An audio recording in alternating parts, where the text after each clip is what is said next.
All right, welcome to Talk Tickers. Today, we're jumping right into Prada Group's latest numbers. And wow, the market's reaction was something else. Let's get into it. So check this out. The day after the call, Prada's stock just explodes, up over 6% in Hong Kong, and the trading volume, more than double the usual. That's the market screaming its approval. So the big question is, why? Let's unpack what got everyone so excited. You have to remember the context here. The whole luxury sector has been kind of nervous, right? A lot of Prada's competitors are sending out warning signals, so everyone was bracing for a pretty mediocre report. But nope, Prada just came in and completely shattered those expectations. They sent a clear message. We're not just surviving, we're thriving. To really get what's happening with the Prada Group, you can't just look at the headline number. It's really a tale of two brands, moving in very different directions, but somehow working together perfectly. And boom, here's the proof. Look at Miu Miu, up a staggering 41%.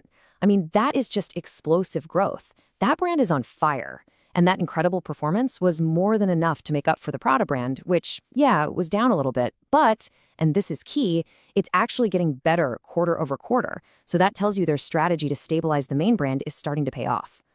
Okay, but let's look closer at how they grew, because the quality here is what's really impressive.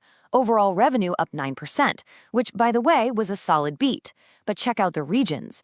Asia and Europe, solid, good growth. But the Americas, up 15%. That is a huge number. It completely flies in the face of everything we've been hearing about the U.S. luxury shopper pulling back.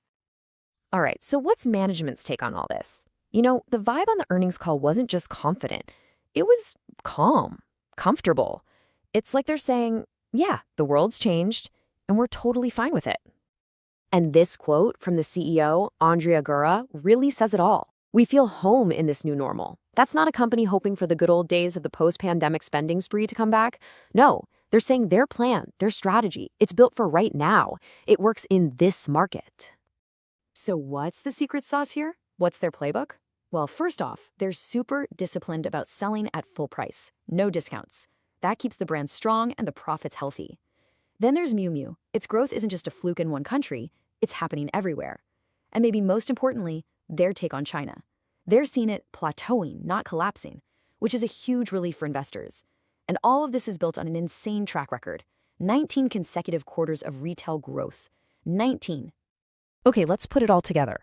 You have the strong numbers, you have the confident commentary. How does that translate into that massive stock pop? Why did Wall Street, or I guess in this case, the Hong Kong market, love it so much?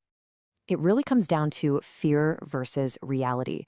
The market was basically expecting a disaster. The story everyone was telling was China is slowing down, people are spending less on luxury, and the main Prada brand is dead in the water. But then the actual results came out, and Prada's reality just completely debunked every single one of those fears. It was a classic better than feared story, and that forces everyone to rethink just how strong this company really is. So now, looking ahead, the whole narrative has shifted. Investors aren't worried anymore. They're watching for the next big thing. They've got their eyes on a few key catalysts. Can the Prada brand get back to real growth? Will China continue to stabilize? And of course, the big one, how will they do over the holidays?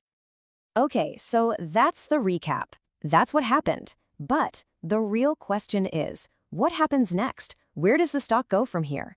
Time for our take. Simple. Given everything we've seen, the execution, the brand momentum, the clear path forward, we're initiating our coverage with an outperform rating. And our thesis here is pretty straightforward. First, you've got Miu Miu, which is just a rocket ship right now, a huge growth engine. Second, the turnaround at the main Prada brand, the bigger, more profitable part of the business, is real and it's happening. And third, this management team has earned a ton of credibility. They do what they say they're going to do, and that gives us a lot of confidence they can keep it up. So, that's the view, but how do you actually trade it?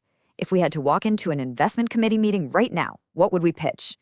For us, this setup screams pair trade. Now, if you're not familiar, a pair trade is a strategy where you try to bet on one company's specific success, its alpha, while hedging out all the noise from the general market, which is its beta.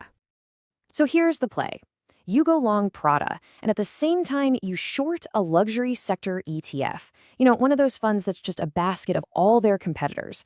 This way, you're making a pure bet on Prada. You're saying, I think Prada is going to keep outperforming its peers and grabbing market share, no matter what the rest of the luxury world does. And of course, you know the drill. This is not financial advice.